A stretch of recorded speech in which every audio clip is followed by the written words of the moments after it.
I Think Our Son is Gay continues to be just such a fantastic series. I mean, right off the bat in Volume 2, Hiroki's watching TV and his mom Tomoko is watching him watch TV, and there's this gymnastics guy on the screen, and he's like, wow, what a hot bod, and then he freaks out. Because they totally just heard him, so of course he's flustered, he's freaking out, trying to backtrack. And then a little bit later, he's checking himself out in the mirror, and Tomoko accidentally barges in. So she gives him his space, respects his privacy, but still wants to do something to show her support. So she goes, hey, guess what? I got you some weights, because she is a top-tier caring mom who is doing her best, and she just wants to support him. An absolute icon, like when Hiroki's on the couch and his dad's trying to pressure him into a heart-to-heart, and he's like, you know, if you ever need to talk, you can come to your old man for advice. And he's like, yeah, not really. And he's like, worried me? No, nothing to worry about. I'm all good. But the dad's still pushing, and the mom's starting to get nervous, but it's okay, because the little brother's got this. So he's just rapid firing. What do you want to do for your future? How's your body change? You got a girl? You're like, you tell me anything, even things you can't tell your mama. This guy's got to be honest. So Hiroki's like, the truth. And little brother hits him with the, you know, you can't force people to spill their problems. Besides, it's not like there aren't things that guys find difficult to tell each other too. And they're like, whoa.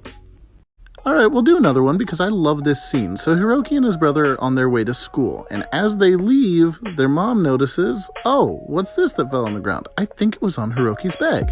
So he comes home absolute doom and gloom mode. She's like, welcome home? What's up with him? Did something happen? And he goes, no, I just lost something. And she's like, oh, I totally forgot. I was gonna give this to you. Is this what you lost?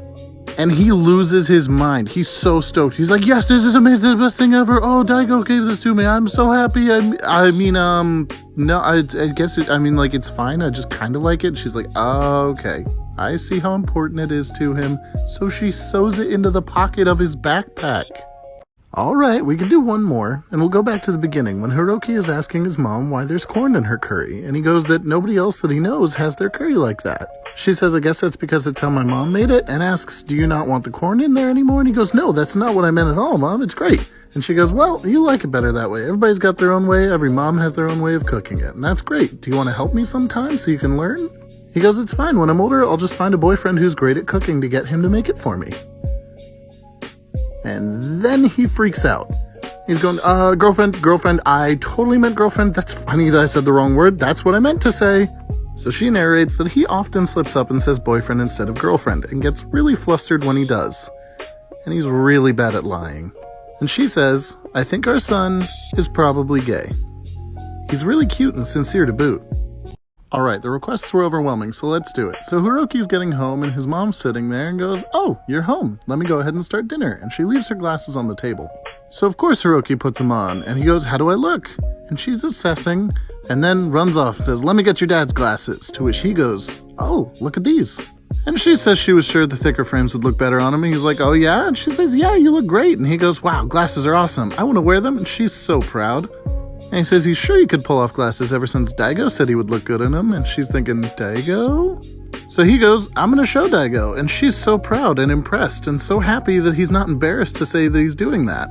And he's even over here getting compliments. And she's just so happy to be able to share in something together with him of what he likes and who he likes. Oh, and the brother. After so many requests, let's do it. So Hiroki comes in saying, I'm home. And his friend says, thank you for having me over. His mom says hello and sees that he brought a friend, who says, pleasure to meet you. My name is Daigo Shiraishi. Hiroki's mom says, gosh, you're polite, aren't you? And Hiroki's mother, Tomoko. Then Hiroki panics that he needs to clean his room, is super embarrassed about it, and his mom realizes, Daigo, this is Daigo, the friend he made in high school. And also, she thinks, probably the person he's got a crush on. So they're playing video games, you know, having a good time. And then to celebrate a victory, Daigo surprises Hiroki by going in for a high five. And Hiroki's just sitting there, kinda stunned. And then, so happy that they high-fived. His mom thinks, oh geez, he's so easy to read. Even though these little gestures probably don't mean much to Daigo, they fill Hiroki with so much joy. Seeing our son having fun with the boy he likes makes me pretty happy too. Hiroki and Daigo are studying, and Tomoko comes in and says, good job on the studying, you guys. I brought you some snacks. Hiroki replies, oh, you could have just called us and we'd have come and got it. And Daigo says, thank you, Miss Ayama. Sorry for the trouble. Hiroki asks Daigo if he wants to chill out for a bit.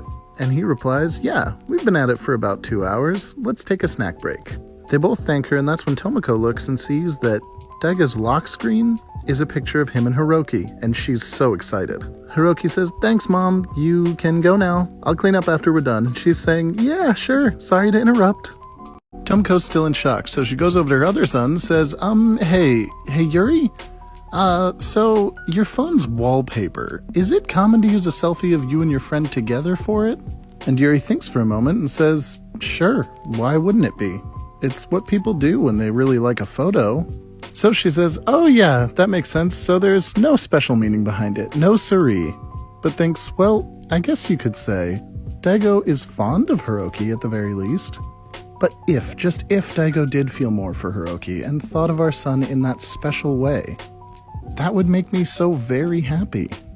Then she thinks, they hang out all the time, so Haruki must know what Daigo's got as his wallpaper, right? Yuri's just playing games. She continues, "I bet Haruki must have gotten terribly worked up at the sight of it. Whatever Daigo's intentions, seeing that would have definitely put all kinds of ideas into Haruki's head, huh?" Right. Don't mean to spring this on you, but you all have to choose a class president. Do we have any volunteers? No takers? Well then. How about we go with the person in seat number 1, Hiroki Ayama. Will you do it for us? Huh? No, I'm not really cut out for... in that case, why don't I do it? Huh? You would be, let's see, Daigo Shiraishi. Okay, we'll leave it to you. Hiroki's over here stunned. Shiraishi! Oh, hey Ayama. Thanks for taking over as class president. I'm really bad at that leadership stuff. Nah, don't worry about it.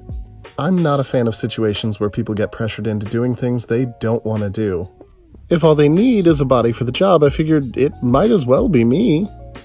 And Hiroki's admiration is growing. You are so cool. Huh? Nothing. Never mind.